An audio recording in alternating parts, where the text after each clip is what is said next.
What's up, Raider Nation? Training camp 2025 has begun. Yeah, let's get into it. But first,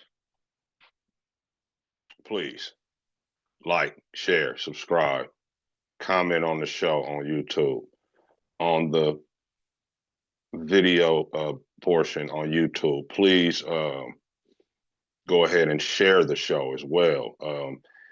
That part I never say too much, but go ahead and share the show with whoever. Also, wherever you get your audio podcast, you could please download the show. That's what counts. And last but not least, let's not forget our sponsor, shebangboutique.com. Go on over to the website and get your girl something fly. Bam.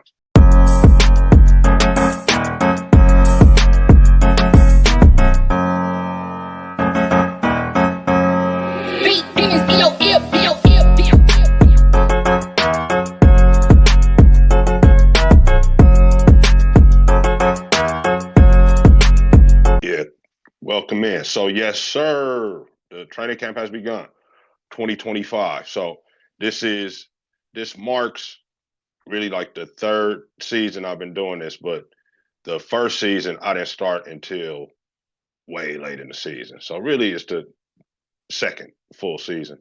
But yeah, man, this is where I start the season over at on the as far as the podcast goes.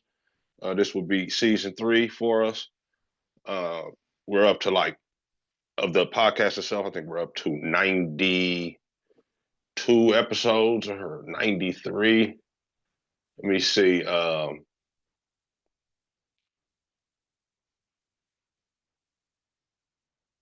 96. 96 episodes, man. We approaching 100. And yes, it's been cool, man. It's been great.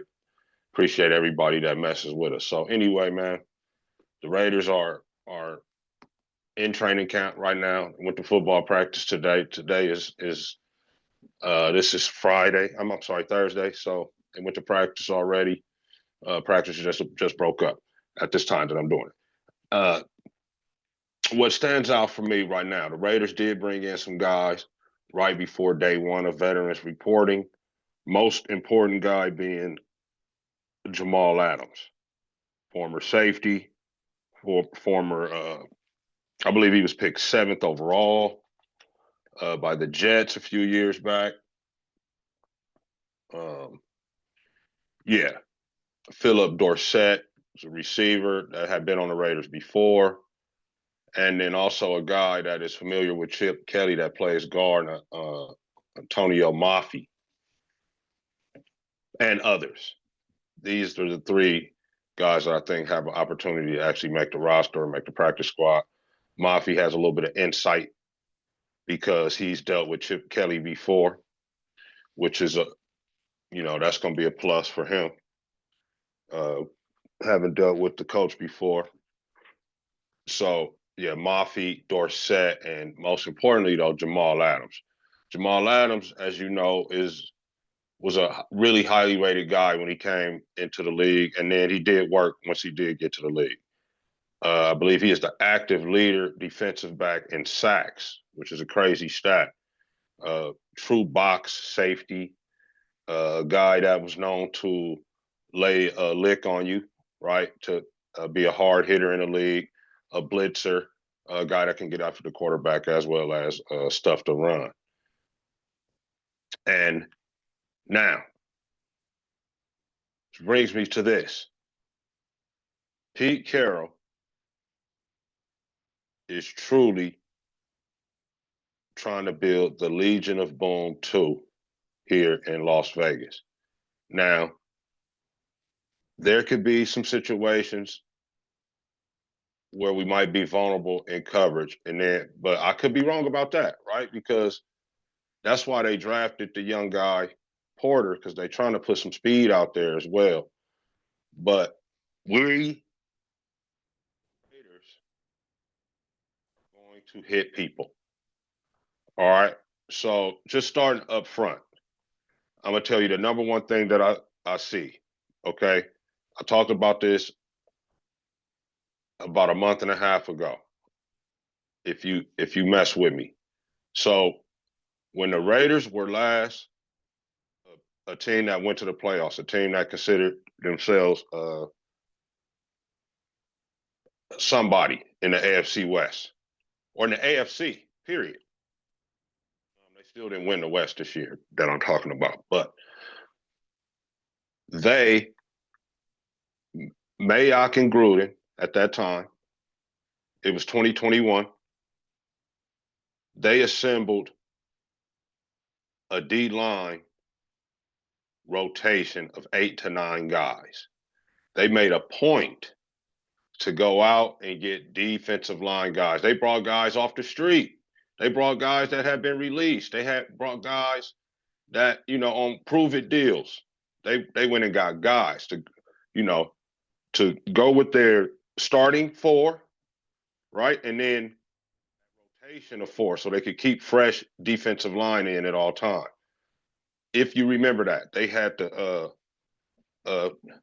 Phil Yaw and Solomon Thomas and I think Tillery. And they was just grabbing guys. Pause. So the Raiders are doing that again up front, right? We're down Wilkins. We don't have a timeline on him, but if he can get back into the mix, that's just gonna make it even better. But they drafted Tank, they drafted Tonka, Hemingway, and they drafted Pegues, right? All these young guys are expected to get into the rotation, man. Hopefully they have great camps and are able to actually do this, but these are big dudes, man, big, strong guys with J.J. Pegues expected to maybe even get a couple touches on goal line offense because he scored 7 touchdowns in his career in college on goal line and short yardage, and got a lot of first downs, 1st and 10s on 3rd and short, 4th and short. So those are 3 guys right there. Then you got Max and Malcolm and Adam Beasy and Tyree, right? That's 7 guys already. I didn't even mention Jonah. I didn't mention Leaky Fotu, right? That's 9 dudes, man, right there. Christian Wilkins comes back. That's 10 guys, right? Snowden, still there, right? Snowden is a decent player, can get in for reps and play well. So they got 11 D linemen, man, all that can really perhaps get on the field and help and be in the rotation and spell everybody. Even Max, man, perhaps Max will take some couple plays and go out and go drink some Gatorade, man, and come back fresh for the pass rush. Max probably won't do that, but he could. He can afford to because we're gonna have some guys,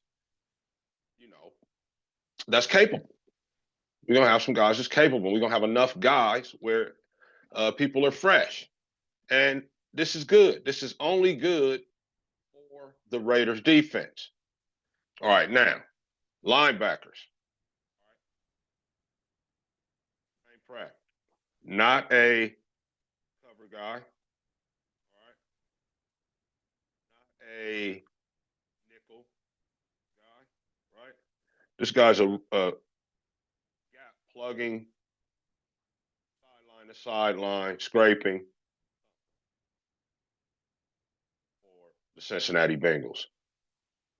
That's exactly what Elandon Roberts is, except he's faster and even more thirsty.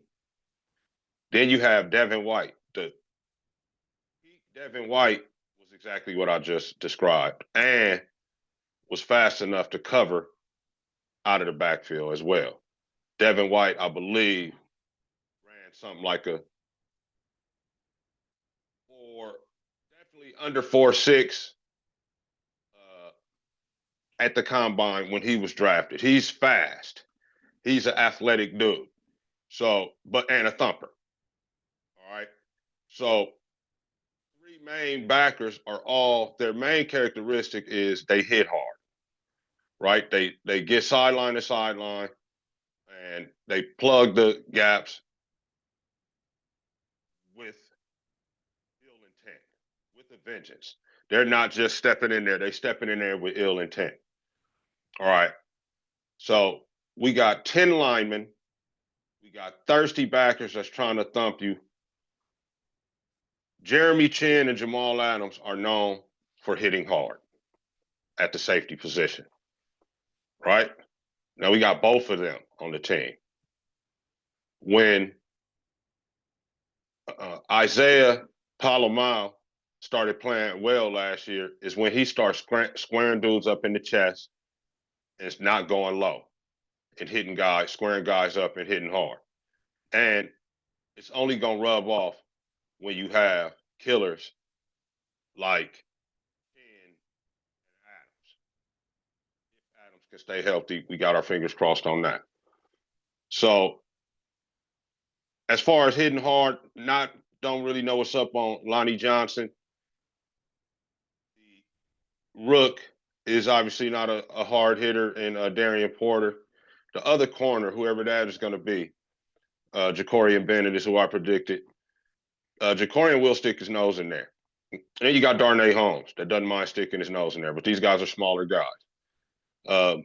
But if you remember, yeah, they had bigger corners, Seattle Legion of Boom, but the corners wasn't hidden. They would stick their nose in there. Don't get me wrong. You cannot run the condensed formations and think you're finna run edge play on when Richard Sherman was there. He would definitely stick his nose in there and make a play on that side of the line of scrimmage. So or string it out and let somebody be wags or somebody fill. So we gotta have that. We gotta find out who can do that. That's probably who's gonna end up starting, man. Because the coverage is one thing, and for the most part, they're gonna be running that bail, stay over the top, cover three. So that technique, he's gonna be teaching that to everybody. But what's gonna make people stand out is on that run, against the run. The willing tacklers. I remember PG said that when he first got hired 4 years ago. He wanted willing tacklers. I don't know if some of you guys remember that, right? So this ain't just Pete Carroll. This is Patrick Graham philosophy as well. But Pete, they instilled that 4-3 over with the slightly a bail technique, not giving anything up over the top, and then rallying up. And then just knocking the piss out of you. Keeping probably 8 in the box at all time, man, discouraging run. So it's going to be interesting, man. Who's going to end up starting corner?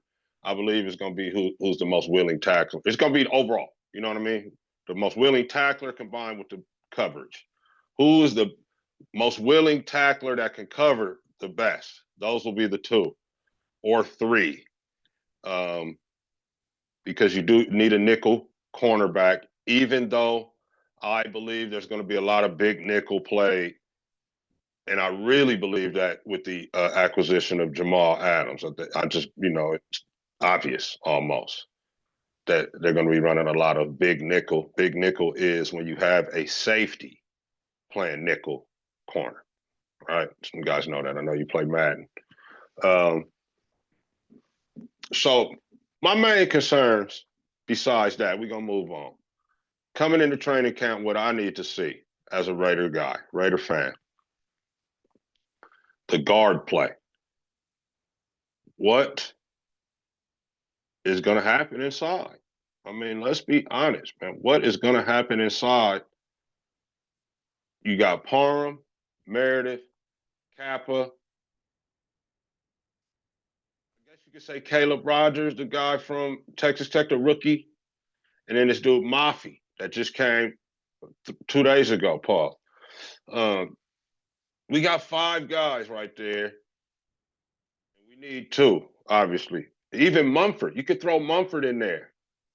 You could throw Mumford in there maybe, right? 6.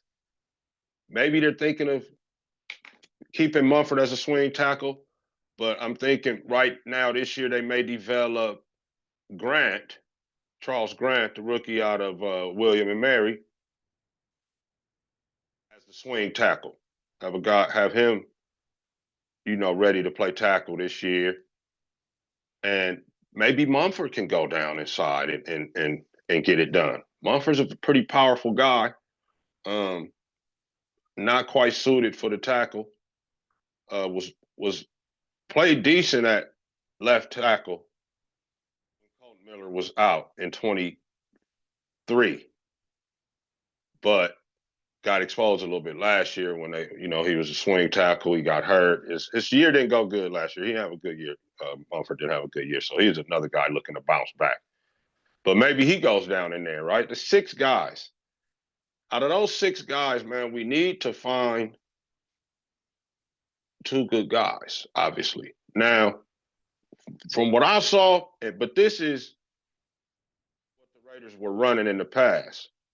But football is football at the end of the day. And what I saw is there wasn't a lot of power down there at the guard, right? It's a lot of big stankies in the NFL on the D line, man. A lot of teams got them big. I don't want to say fat, but man, the big over 325 pound dudes, over 300 pounders for real. They lean on you all game long, and then on short yardage plays when you really need it, they substitute one of them in there and they'll overpower you, man. They'll bully you, and I ain't gonna lie, Parham gets done like that a lot. When we really needed yards, Parham would give up penetration to one of those guys I just talked about a lot. I can't even name one game because it's all the games. It happened to him in all the games. Any short yardage, he was getting overpowered. So I don't know if he can even improve that. Can he get stronger? Can he become strong enough? I don't know. His only other attribute is he can play center as well.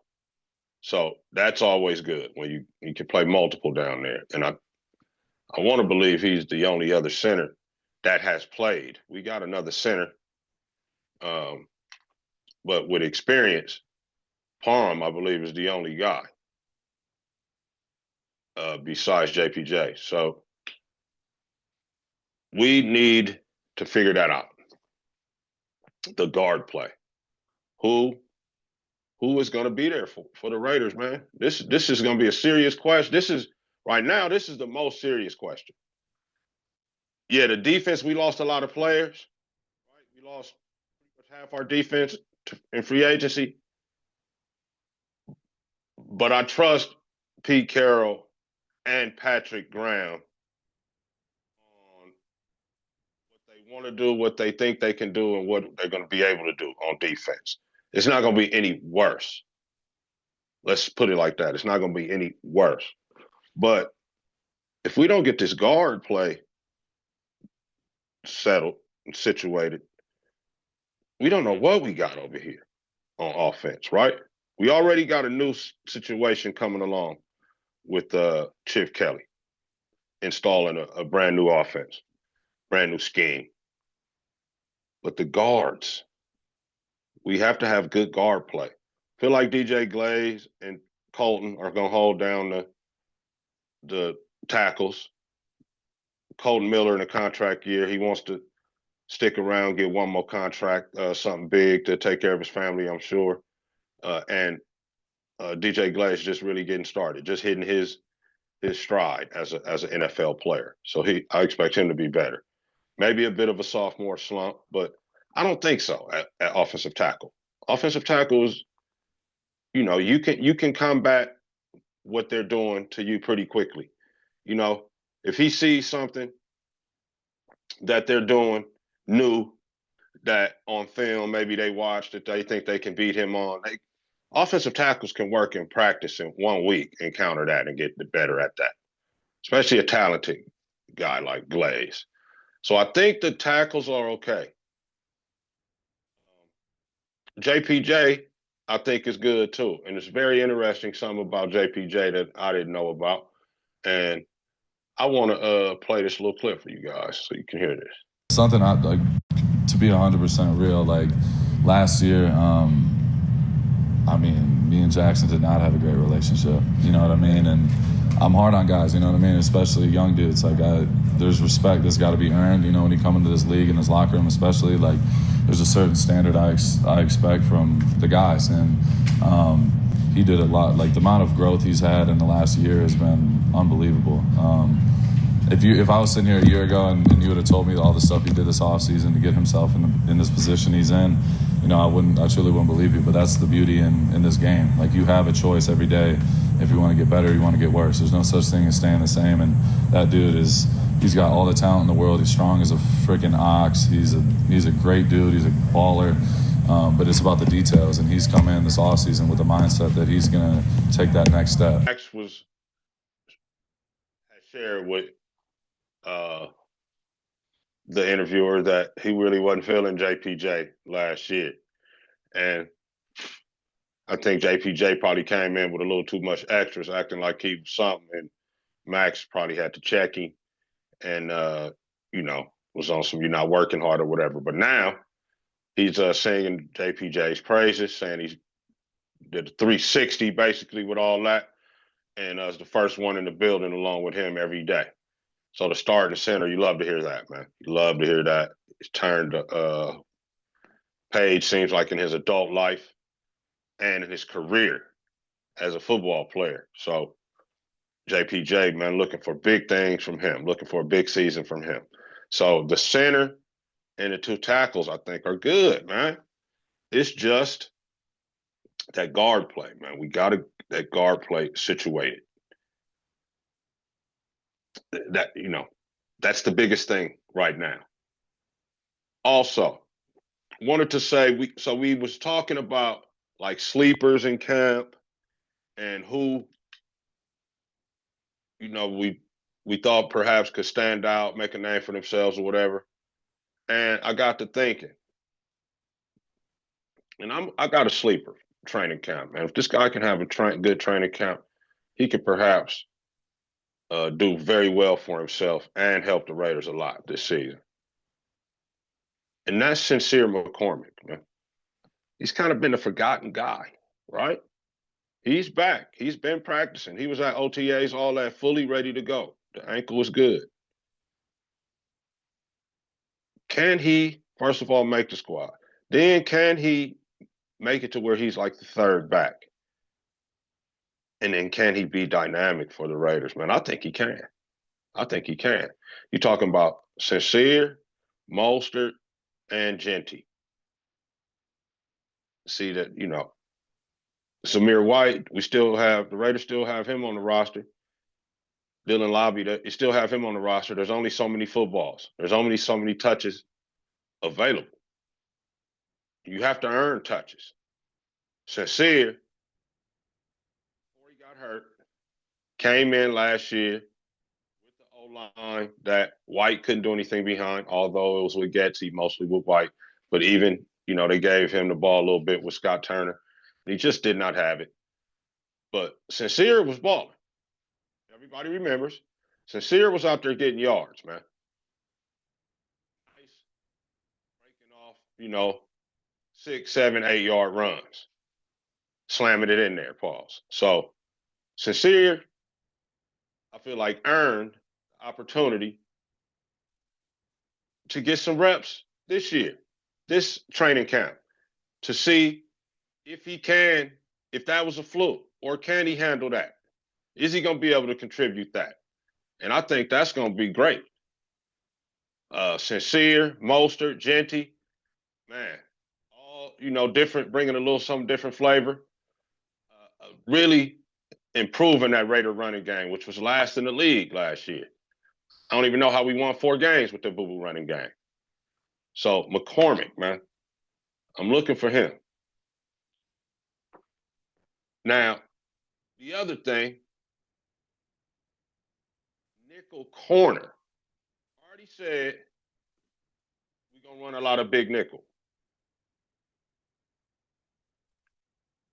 But there has to be some packages. Let's just say dime. right? Where you got that third corner in there, that nickel corner. Who's that going to be? What do the Raiders have in mind for that? Really, only Darnay Holmes right now is listed as, a guy at that position. Really, the only guy that has experience at corner playing nickel. Very interesting. Do they try Jacorian down there? Because the shoulder is better. And Jacorian certainly has no problem sticking his nose in there. He has shown that. I don't know if you guys realize that, but Jacorian Bennett is a willing tackler. Do they try him down in there at nickel? Darnay obviously is nickel as of right now.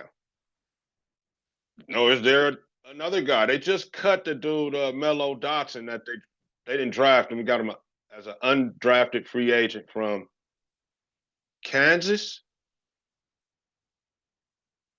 So it won't be him. They got Greedy Vance, the USC guy by way of Florida State. They got a few guys, right, that they can try down there. Not a lot of experience, though. That's another thing in camp that I'm curious about and I'm going to watch is the cornerback in nickel or just the third corner on the field, the corner that's going to play closer to the line of scrimmage. Hell, could be DCAM. It's going to be DCAM. I don't know. That's what I'm saying. What are they going to do with that? What's the plan with that? You can't run big nickel all the time, right? The receivers are too good, aren't they? You can't have safeties trying to cover slot receivers 100% of the time. So there's got to be a package with a nickel corner. And it's got to be somebody besides Darnay because he's just the one guy. So that's one thing I'm looking for in camp. What's up with that? The corner in the nickel, the third cornerback on the field for the Raiders. The corner that's going to play closer to the line of scrimmage, if you will. The corner that's going to have to be a willing tackler and stick his nose in there. All right, man. So those are the things I'm looking for in camp. So far in camp, the Raiders, the sentiment has been that they went so hard in OTAs that first day of training camp seemed real smooth. You know what I'm saying? So they was going hard in OTAs. It wasn't just no meet and greet, walkthroughs. They was out there practicing hard because the guys, more than one of them was like, and Max said it. Honestly, like, we talked about it yesterday, but we went so hard in OTAs. Like, it feels like today was smooth. Like, it wasn't like, previous training camps where you come in and day one, people are dying and stuff like that. Like, I know the guys have been working. A lot of the dudes have been here, training ever since we got done with OTA. So, like, we've had a big group here working and training. I know a lot of guys. Gino's been in Miami getting to work and has had guys out there as well. So, it just felt like we were right back to business. So, yeah, I know on a personal level, like, there's little things that, today just cleaning up, like, not second guessing a couple things. But, yeah, just overall as a team, it was great seeing guys fly around. Hey, yeah, this was smooth, man. We went so hard in OTAs. And it seems like a lot of the guys took to heart what the coaches were saying and got into their playbooks in this time in between OTAs and mandatory minicamp and training camp. It's been about a month. They were really ready to go. So not a lot of hiccups out there yesterday as far as knowing where to be and what to do and all that. So that's encouraging because you need intelligence to play football. A lot of people think they're just out there running around. For the people that don't play football and the nerds that want to make numbers out of everything, they think dudes are out there just running around. But no, there's the 85% of this game is mental, right? It's like chess, especially at this level, especially at this higher level where everybody, is a tip-top athlete in the prime of their lives. So it's good that, it seems like this is a cerebral bunch on defense and offense for that matter, and are taking to the learning of the new stuff really good and picking it up to where now in camp they can really just implement it and start to get better. So, all right, man, that's it. First day of camp in the books. Actually, second day of camp in the books. Everybody's in. All the rookies are in, and they having football practice. Man, we trying to come up with the best Raider football team we can in 2025. Man, it is underway. Last thing, a while back we was talking about the X factor for the Raiders. You know, if Jamal Adams can stay healthy and make the squad and is, you know, still close to what he was. Obviously, you know, he's a little bit older now, had a few injuries. He might not be 100% of what he has been in the past, but if he's, you know, 90% of that, right? He might could be the X factor for the Raiders. He could be that player that nobody really saw coming for the Raiders, Paul, and transforms that defense and therefore that team's fortunes into something different. So, yeah, Jamal Adams could be a possible X factor. Hopefully, he's, you know, healthy and out there flying around. From what I heard, all intents and purposes, that is the case. So, all right, yeah, that's it, Raider Nation. I ain't gonna hold you, man. Like I always say, just win, baby, and peace.